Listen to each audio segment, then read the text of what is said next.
नाम के एक फ्रेंच आदमी को, जिसे झूठे कत्ल के इल्जाम में उम्र कैद की सजा सुनाई जाती है और उसे एक ऐसी जेल में भेजा जाता है जो समंदर के बीचों बीच में होती है। लेकिन हेनरी किसी भी कीमत पर इस जेल से भागना चाहता है, जहाँ से भागना लगभग नामुमकिन है। अब कैसे हेनरी इस जेल से भागता है और किन किन मुश्किलों का उसे सामना करना पड़ता है और क्या वो उस जेल से भाग पाता है, ये सब जानेंगे आगे की इस कहानी में। कहानी की शुरुआत में हमें पेरिस के शहर को दिखाया जाता है और ये वक्त होता है 1931 का। यहीं पर हम एक हेनरी नाम के चोर को देखते हैं जो किसी भी तिजोरी को खोल सकता है और जिसका असल में काम भी चोरी करना होता है। अभी भी वो एक चोरी के लिए जा रहा होता है। वो एक तिजोरी को खोलता है और उसमें से हीरे निकालकर वहाँ से भाग जाता है। यहाँ से निकलने के बाद वो अपने बॉस के पास पहुंचता है जिसका नाम जिम है। जिम उसे दिखाता है कि अगर उसके साथ जो भी गद्दारी करेगा तो वो उसको बहुत गंदे तरीके से टॉर्चर करेगा। इसीलिए जिम के आदमी एक आदमी को बहुत बुरे तरीके से मार रहे होते हैं जिसने शायद ये गलती की थी। जिम हेनरी को ये बात याद रखने के लिए कहता है, लेकिन हेनरी इन बातों पर ज्यादा ध्यान नहीं देता। वो अपनी जेब से हीरे निकालता है और जिम को दे देता है। जिम बदले में उसे पैसे देता है और हेनरी यहाँ से निकल जाता है। थोड़ी देर बाद हेनरी की मुलाकात एक लड़की से होती है जिसका नाम नैनिट है। असल में हेनरी उसे प्यार करता है और नैनिट भी हेनरी को चाहती है। हेनरी उसे एक नेकलेस देता है और साथ ही वो थोड़े हीरे भी नैनिट को देता है। यहाँ पर हमें पता चलता है कि जो हीरे इसने चुराए थे वो हीरे इसने जिम को नहीं दिए होते। इन हीरो को देखकर नैनिट बहुत खुश हो जाती है। इसके बाद ये लोग बाहर जाने लगते हैं। तभी हम जिम के एक आदमी को देखते हैं जो देख लेता है कि नैनिट के हाथ में नेकलेस है। ये देखकर उसे शक होने लगता है कि जरूर हेनरी इन लोगों से कुछ छुपा रहा है, लेकिन ये बात हेनरी और नैनी को पता नहीं है। अगली सुबह इनका कोई दरवाजा नॉक करता है। अब हेनरी जैसे ही दरवाजा खोलता है तो बाहर पुलिस होती है। वो अंदर आकर हेनरी को गिरफ्तार करने लगते हैं। वो उसे कहते हैं कि तुमने रोलैंड नाम के आदमी का मर्डर किया है। असल में रोलैंड वही आदमी है जिसे जिम के आदमी टॉर्चर कर रहे थे। मतलब कि उन लोगों ने रोलैंड को मार दिया है और अब इल्जाम हेनरी पर लगा दिया होता है। नैनिट उन्हें बोलती है कि हेनरी रात भर मेरे साथ था, लेकिन पुलिस वाले उसकी बातों पर यकीन नहीं करते और वो हेनरी को गिरफ्तार करके पुलिस स्टेशन ले जाते हैं। इसके बाद नैनिट हेनरी से मिलने आती है और उसे कहती है कि मैं इसके लिए कोर्ट में अपील करती हूँ। ये लोग तुम्हें ऐसे झूठे केस में फंसा नहीं सकते। हेनरी कहता है कि मुझे पूरा यकीन है कि इसके पीछे जिम का हाथ है। ये सब एक सोची समझी साजिश है। उसने मुझे जानबूझकर इस मर्डर केस में फंसाया है। तुम चाहे कुछ भी कर लो, वो लोग मुझे यहाँ से नहीं निकलने देंगे। तुम्हारे लिए बेहतर यही होगा कि तुम सारी चीजों को भूल जाओ और मुझे भी। लेकिन नैनिट उसे कहती है कि मैं तुम्हें नहीं भूल सकती और ये कहकर वो यहाँ से चली जाती है। तब हेनरी कहता है कि चाहे कुछ भी हो जाए मैं इस जेल से भाग जाऊंगा। इसकी बात को पास वाले सेल में एक कैदी सुन लेता है जिसका नाम होता है जूलियट। वो हेनरी को कहता है कि तुम कभी भी यहाँ से भाग नहीं पाओगे और अगर तुम जेल से भाग भी गए तो वहाँ से बाहर जाने के लिए तुम्हें पैसों की जरूरत पड़ेगी। कल हमें एक आइलैंड पर शिफ्ट कर दिया जाएगा जहाँ से भागना मुश्किल ही नहीं बल्कि नामुमकिन है। अगले दिन सारे कैदियों को एक जहाज में लाया जाता है जो उन्हें उसी आइलैंड पर लेकर जा रहा होता है जहाँ पर जेल है और वो समंदर के बीचों बीच है। ये सारे लोग यहाँ से जा रहे होते हैं। तभी जूलियट हेनरी को एक आदमी दिखाता है जिसका नाम होता है लुइस डेगा। दरअसल लुइस डेगा एक करोड़पति आदमी होता है और सबको लगता है कि उसने बहुत सारे पैसे अपने पेट में छुपा कर रखे हैं। जूलियट कहता है कि अगर तुम्हें यहाँ से भागना है तो उसके लिए तुम्हें पैसे सिर्फ डेगा दे सकता है और ये बात हेनरी अपने माइंड में सेव कर लेता है। अब जब ये लोग जा रहे होते हैं तो इसी बीच हेनरी डेगा से बात करने की कोशिश करता है और उसे कहता है कि शायद तुम्हें पता नहीं है कि ये जेल कितना खतरनाक है। ये जेल चोरों से भरा पड़ा है। तुम ज्यादा दिन तक यहाँ पर सर्वाइव नहीं कर पाओगे, इसीलिए मैं चाहता हूँ कि तुम मेरे साथ आओ। मुझे थोड़े पैसे चाहिए यहाँ से भागने के लिए। बदले में मैं तुम्हें सिक्योरिटी दे सकता हूँ। तुम्हें कोई भी टच नहीं कर सकता जब तक मैं यहाँ हूँ। लेकिन डेगा को इन बातों पर यकीन नहीं होता और वो कहता है कि मैं अपना ख्याल खुद रख सकता हूँ। अब इसके बाद रात में जैसे ही डेगा की आंख लगने वाली होती है वो देखता है कि उसके पास एक आदमी आता है और डेगा के पास में जो एक आदमी सोया होता है वो उसे मार देता है और उसके पेट को फाड़कर अंदर से उसके पैसे निकाल लेता है। तब डेगा को एहसास होता है कि अगली बारी उसकी है। अगर कोई उसकी प्रोटेक्शन में नहीं आया तो उसका भी यही हाल होगा। अब सुबह होते ही डेगा हेनरी के पास जाता है और उसे कहता है कि मैं तुम्हें पैसे देने के लिए तैयार हूँ, बस तुम्हें मेरी प्रोटेक्शन करनी होगी जब तक यहाँ पर मैं हूँ। तुम ज्यादा टेंशन मत लो, जल्दी मेरी वाइफ अपील करने वाली है। मैं जल्दी जेल से छूट जाऊंगा, मगर जब तक मैं यहाँ पर हूँ तब तक तुम्हें मुझे प्रोटेक्ट करना होगा। इसके बाद हेनरी भी मान जाता है। अब जैसे रात होती है तो दोबारा वही आदमी जिसने कल एक आदमी को मारकर उसके पैसे ले लिए थे वो अब डेगा के पास आता है। लेकिन इससे पहले कि वो डेगा पर हमला करता तभी हेनरी वहाँ पर आ जाता है और इन दोनों की लड़ाई हो जाती है। उनकी लड़ाई को देखकर सारे के सारे कैदी बहुत खुश हो जाते हैं क्योंकि ये लड़ाई बहुत खतरनाक होती है और ये सब हेनरी की तारीफ कर रहे होते हैं। तभी गार्ड्स तक ये खबर पहुंच जाती है और वो अंदर आ जाते हैं और सभी के हाथों को एक एक करके चेक करने लगते हैं कि किसने लड़ाई की है। और जैसे उन्हें हेनरी के हाथों पर जख्म नजर आता है तो वो लोग समझ जाते हैं कि इसी ने लड़ाई की है और इसके बाद हेनरी को कड़ी सजा दी जाती है। इसी बीच जहाज आइलैंड पर पहुंच जाता है। इसके बाद जितने भी बचे हुए कैदी हैं इन सभी कैदियों को यहाँ पर बनी एक जेल में लाया जाता है। तब वार्डन सभी कैदियों को ये बताना शुरू कर देता है कि ये जेल इतना खतरनाक क्यों है। वो कहता है कि अगर किसी ने भी यहाँ से भागने की कोशिश की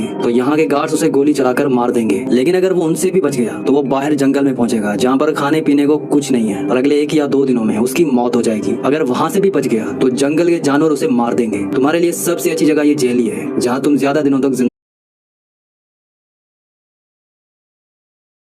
बारे में मत सोचना और अगर यहाँ से भागने के बाद तुम दोबारा में मार दिया जाएगा तो अब इन सारी बातों को अपने दिमाग में डाल दो, तभी तुम यहाँ पर जिंदा रह पाओगे। इतना कहने के बाद वार्डन यहाँ से निकल जाता है। इसके बाद ये सारे लोग अंदर जाते हैं। अंदर जाते हेनरी डेगा के पास जाता है और तभी इन्हें वो आदमी नजर आता है जो सबको काम दे रहा होता है। उसके पास जाकर ये लोग उसे थोड़े से पैसे देते हैं और वो आदमी इन्हें एक अच्छा काम दे देता है। बाहर सबको गार्ड बताता है कि किसको कहाँ पर जाना है, लेकिन जैसे ही गार्ड इन दोनों को देखता है उसे इन दोनों पर शक हो जाता है और वो गार्ड उन्हें अच्छा काम नहीं देता और इन्हें पत्थरों की तरफ भेज देता है। अब ये लोग दिन भर पत्थर उठाते हैं और यहीं पर डेगा बताता है कि मेरा पेट पेट खराब हो रहा है, क्योंकि उसने अपने सारे पैसे अपने पेट में रखे होते हैं। जब उसका पेट खराब होता है तब उसके सारे के सारे पैसे बाहर निकल जाते हैं। तभी वो हेनरी के पास जाता है और उसे कहता है कि मुझे कुछ पैसे मिल गए, उन्हें मैंने अपने पास रखा है। और उसके बाद ये लोग दोबारा काम पर लग जाते हैं। वहीं पर ये लोग देखते हैं कि यहाँ पर एक मोटा आदमी होता है जिसका ट्रक फंस जाता है, जिसमें बहुत लोग होते हैं। तब यहाँ का गार्ड सारे कैदियों को कहता है कि गाड़ी को धक्का मार। तब हेनरी भी जाता है मदद करने के लिए। इसके बाद हेनरी उस मोटे आदमी से बात करता है और उसे कहता है कि क्या तुम मुझे यहाँ से बाहर निकाल सकते हो? अगर तुमने यहाँ से मुझे बाहर निकाला तो मैं तुम्हें $2000 दूंगा। ये बात सुनने के बाद वो आदमी हंसने लगता है और गार्ड्स को बुलाने लगता है। तभी हेनरी इसे बोलता है कि मैं तुम्हें $4000 दूंगा। इस बात को सुनने के बाद ये आदमी चुप हो जाता है और कहता है कि मैं बस अभी वहाँ ले जाऊंगा, लेकिन मुझे $4000 नहीं बल्कि $5000 चाहिए। और हाँ, अपनी बातों से मत मुकरना वरना मैं तुम्हें कहीं नहीं ले जाऊंगा। अब जब गार्ड्स आते हैं तो ये आदमी बात बदल देता है और सब लोग काम की तरफ जाने लगते हैं। लेकिन अब चारों तरफ ये बात फैल चुकी है कि डेगा के पास बहुत सारे पैसे हैं और ये सभी लोग डेगा से पैसे छीनना चाहते हैं। जब ये दोनों नहा रहे होते हैं तभी एक आदमी आकर डेगा पर हमला कर देता है, लेकिन हेनरी के रहते हुए डेगा को कोई कुछ नहीं कर सकता। वो सबसे लड़ना शुरू कर देता है। बहुत देर तक उनके बीच में लड़ाई चलती है। तभी डेगा देखता है कि यहाँ पर गार्ड्स आ रहे हैं। वो सबको कहता है कि रुक जाओ, अगर गार्ड्स ने इन्हें देख लिया तो इनकी बहुत बुरी पिटाई होगी। इसके बाद जब रात होती है तब डेगा को एहसास होता है कि वो जेल से इतनी आसानी से नहीं निकल पाएगा। उसका केस लंबा चलने वाला है। अगर उसकी वाइफ उसका केस लड़ती भी है तो वो हेनरी को कहता है कि मैं भी तुम्हारे साथ यहाँ से भागना चाहता हूँ, और ये बात हेनरी मान जाता है। अगले दिन ये लोग देखते हैं कि जूलियट को गार्ड लेकर आ रहे हैं मारने के लिए, क्योंकि उन्हें पता चल चुका है कि जूलियट ने अपने पैर को जानबूझकर काटा था ताकि वो हॉस्पिटल जाए और वहाँ से भाग जाए। लेकिन उसने भागने की कोशिश में 2 गार्ड्स को मार दिया होता है। इसीलिए इसे यहाँ पर सब कैदियों के सामने लाया जाता है और सबके सामने इसे लटका दिया जाता है और उसके सर को धड़ से अलग कर दिया जाता है, ताकि सबको समझ में आए कि अगर कोई भी गार्ड को मारता है या उस पर हमला करता है तो उसका यही असर होगा। जूलियट को मारने के बाद उसकी लाश को डेगा और हेनरी के हवाले कर दिया जाता है ताकि ये दोनों मिलकर उसकी लाश को दफना दे।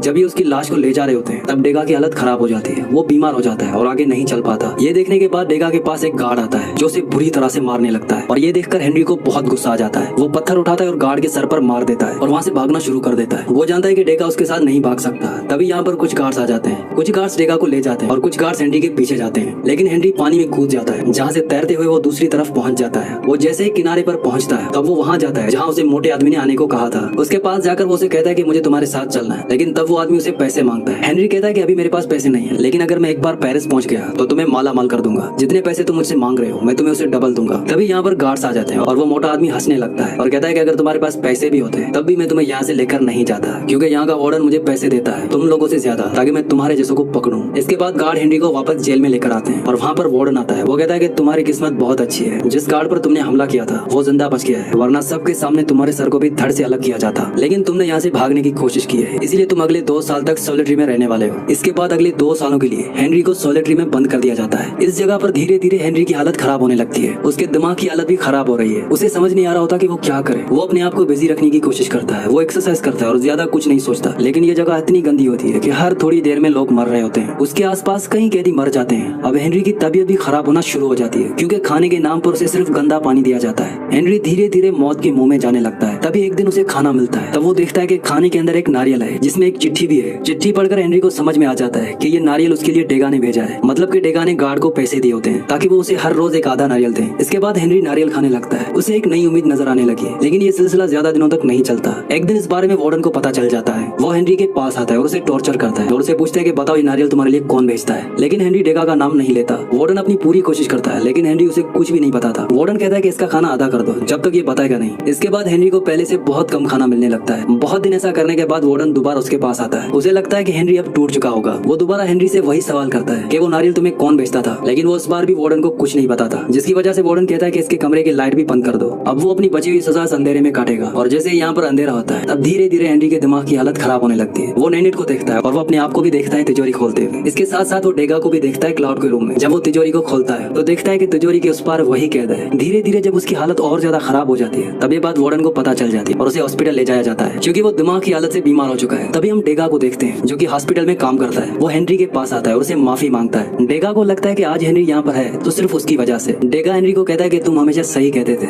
मैं कभी भी यहाँ से भाग नहीं सकता। मेरा जो वकील था, मेरी वाइफ उसके साथ ज्यादा टाइम बिताती थी मुझे छोड़ने के लिए। मुझे पता लगा है कि उन दोनों ने शादी कर ली है। वो लोग एक साथ बहुत खुश हैं, मतलब कि अब मुझे छुड़ाने के लिए कोई नहीं आएगा, मैं यहीं पर ही रहने वाला हूँ। तभी डेगा को एहसास होता है कि हेनरी अब तक नाटक कर रहा था। उसके दिमाग की हालत अभी भी ठीक है। वो डेगा को कहता है कि हम यहाँ से जरूर भागेंगे, मेरे पास एक नई प्लानिंग है। जल्दी यहाँ पर सबको मूवी दिखाई जाने वाली है, उसी रात हम यहाँ से भागेंगे। इतना कहने के बाद वो डेगा पर चिल्लाने लगता है ताकि वो सच में पागल है। इसके बाद ये अपने ग्रुप में एक और कैदी शामिल करते हैं जिसका नाम होता है मेट्रिट। वो उसके साथ भी प्रैक्टिस करता है ताकि ताकि जिस दिन मूवी दिखाई जाएगी उस दिन इन्हें क्या करना होगा। तब मेट्रिड पूरी प्लानिंग को समझ जाता है। हॉस्पिटल का एक गार्ड जो कि मेट्रिड को पसंद करता है, उसे बस उसका ध्यान भटका के रखना है। इसके बाद हेनरी एक और आदमी को अपने ग्रुप में ऐड करता है जिसका नाम है सीनियर। सीनियर के बारे में जैसे ही डेगा को पता चलता है तो वो कहता है कि ये आदमी बिल्कुल भी भरोसे के लायक नहीं है, तुम्हें उसे इस ग्रुप में शामिल नहीं करना चाहिए। मगर हेनरी कहता है कि मैं उसे संभाल लूंगा। फिर ये लोग गार्ड्स को कुछ पैसे देते हैं ताकि ये बेहोशी की दवाई ला सके। जिस दिन सभी को मूवी दिखाई जाएगी उस दिन ये लोग गार्ड्स की शराब में बेहोशी की दवा मिला देंगे। जब सारे गार्ड्स बेहोश हो जाएंगे तब आसानी के साथ ये सब लोग भाग सकते हैं। अब रात में जैसे ही मूवी की शुरुआत होती है तो डेगा जाकर शराब की बोतल मांगता है और उसमें बेहोशी की दवाई मिलाकर सारे गार्ड्स को पिलाने लगता है। दूसरी तरफ हम मेट्रिड को देखते हैं जिसके पास वो आदमी आता है जो उसे पसंद करता है। मेट्रिड उसको वहाँ से दूसरी जगह पर ले जाता है और सारे लोग मिलकर उस पर हमला कर देते हैं। मेट्रिड बहुत ही गुस्से में होता है, वो उस आदमी को पीटता रहता है। जैसे ये बात गार्ड्स को पता चलती है वो भागते हुए आते हैं, लेकिन अब दवाई का असर हो चुका होता है जिसकी वजह से वो बेहोश हो जाते हैं। दूसरी तरफ हम हेनरी को देखते हैं जो अपने साथियों के साथ मिलकर बाकी गार्ड्स पर हमला करता है और ये भागते हुए पहुंच जाते हैं दरवाजे तक, लेकिन डेगा अभी भी पीछे है। सीनियर ने कहता है कि हमें यहाँ से जाना पड़ेगा, लेकिन हेनरी कहता है कि मैं डेगा के बगैर नहीं जाऊंगा। तब इनके बीच में बहस होने लगती है और इसी बीच में डेगा आ जाता है। उसके हाथ में एक दरवाजे की चाबी होती है। इसके बाद ये सब आगे बढ़ने लगते हैं। पूरी जेल की बिजली गई हुई है, इसीलिए इनमें से किसी को पता नहीं है कि ये क्या कर रहे हैं। तभी डेगा दीवार पर चढ़ जाता है कूदने के लिए और तब वहाँ पर बिजली भी आ जाती है, लेकिन डेगा का पैर कूदने की वजह से टूट जाता है। इस चीज को देखते हुए सीनियर दोबारा कहता है कि इसे हमें छोड़ना पड़ेगा, लेकिन हेनरी कहता है कि मैं इसके बगैर नहीं जाऊंगा। हेनरी डेगा की मदद करता है और ये लोग आगे बढ़ने लगते हैं। इसके बाद जंगल के बीचों बीच जाने के बाद इन्हें एक आदमी नजर आता है जिसके पास बंदूक होती है। हेनरी समझ नहीं पाता कि ये कौन है। तब सीनियर बताता है कि मैंने इस आदमी से बात की थी, ये हमें बोर्ड देने वाला है यहाँ से भागने के लिए। इन्हें अब बोर्ड भी मिल जाती है। इसके बाद ये लोग यहाँ से भागना शुरू कर देते हैं। समंदर के बीचों बीच जाने के बाद इन्हें पता चलता है कि बोर्ड के अंदर एक छेद है जिसकी वजह से बोर्ड में पानी भरता जा रहा है, और ऐसा इसलिए हो रहा था क्योंकि बोर्ड में बहुत ज्यादा वजन होता है। इसके बाद सीनियर सबको कहता है कि हमें डेगा को नीचे फेंकना पड़ेगा, लेकिन हेनरी कहता है कि मैं ऐसा किसी के साथ भी नहीं करूंगा। इसके बाद वक्त ऐसे ही गुजरने लगता है। थोड़े दिनों के बाद सीनियर को एहसास होता है कि यहाँ पर तूफान आने वाला है। तब चुपके से सीनियर अपना चाकू निकालता है और डेगा को मारने के लिए उसकी तरफ बढ़ता है, पर तभी हेनरी उस पर हमला कर देता है। इनके बीच में लड़ाई होने लगती है। इनकी लड़ाई बहुत देर तक चलती है, लेकिन लास्ट में सीनियर भारी पड़ता है हेनरी पे, वो उसे मारने वाला होता है। तभी अचानक डेगा उसकी पीठ पर चाकू मार देता है और यहीं पर सीनियर की मौत हो जाती है। फिर ये उसकी लाश को समंदर में फेंक देते हैं, लेकिन यहाँ पर बहुत ही तेज तूफान आने वाला है। इनमें से किसी को भी उम्मीद नहीं होती कि हम बच पाएंगे, लेकिन ये गॉड पर छोड़ देते हैं। अगली सुबह हेनरी की आंख खुलती है और वो अपने आप को एक टापू पर पाता है। वो जिंदा है। डेगा कहता है कि यहाँ के लोगों ने हमारी जान बचाई है, अब हम लोग आजाद हैं। तभी यहाँ पर एक नन आती है। नन से जब ये लोग बात करते हैं तभी इन्हें एहसास होता है कि नन को पता है कि ये लोग जेल से भाग कर आए हैं। तब हेनरी कहता है कि मुझे यहाँ से जाना है। उसकी बातों को सुनने के बाद डेगा और मेट्रिड कहते हैं कि हम भाग भाग कर थक चुके हैं, अब हम यहाँ से भाग कर नहीं जा रहे हैं, अपनी बची हुई जिंदगी यहीं पर गुजारेंगे। लेकिन हेनरी यहाँ पर नहीं रुकना चाहता। जैसे ही वो बाहर निकलता है तो उसे एक पुलिस की गाड़ी नजर आती है। वो समझ जाता है कि नन ने इनको इतला कर दी है। फिर वो भागता हुआ आता है डेगा और मेट्रिड को बताने, ताकि ये लोग भाग सके, लेकिन डेगा के पैर में चोट लगी हुई होती है, वो तेज नहीं भाग सकता। इसके बाद पुलिस वाले मेट्रिड को गोली मार देते हैं और इन दोनों को पकड़कर दोबारा जेल ले जाया जाता है। हेनरी ने दोबारा भागने की कोशिश की है, इसलिए उसे इस बार 5 साल के लिए सोलिटरी में डाला जाता है। 5 साल सोलिटरी में रहने के बाद अब धीरे धीरे उसके दिमाग की हालत खराब हो जाती है। ये देखने के बाद सभी लोग हैरान है कि ये आदमी अभी तक जिंदा कैसे है। जब वार्डन इस चीज को देखता है तो उसे यहाँ से भी खतरनाक जेल में भेजता है जिसे डेविल्स आइलैंड कहा जाता है, जहाँ पर ज्यादातर लोग वो हैं जो अपनी यादाश्त खो बैठे हैं, जिनके लिए जीने का अब कोई मकसद नहीं रह गया है। जैसे हेनरी डेविल्स आइलैंड पर पहुंचता है तो उसकी मुलाकात होती है डेगा से। डेगा भी अब जीने की उम्मीद छोड़ चुका है। ये दोनों यहाँ पर रहना शुरू कर देते हैं, लेकिन एक दिन डेगा के पास हेनरी आता है और कहता है कि मैं इतनी आसानी से हार नहीं मानूंगा, और ना ही तुम।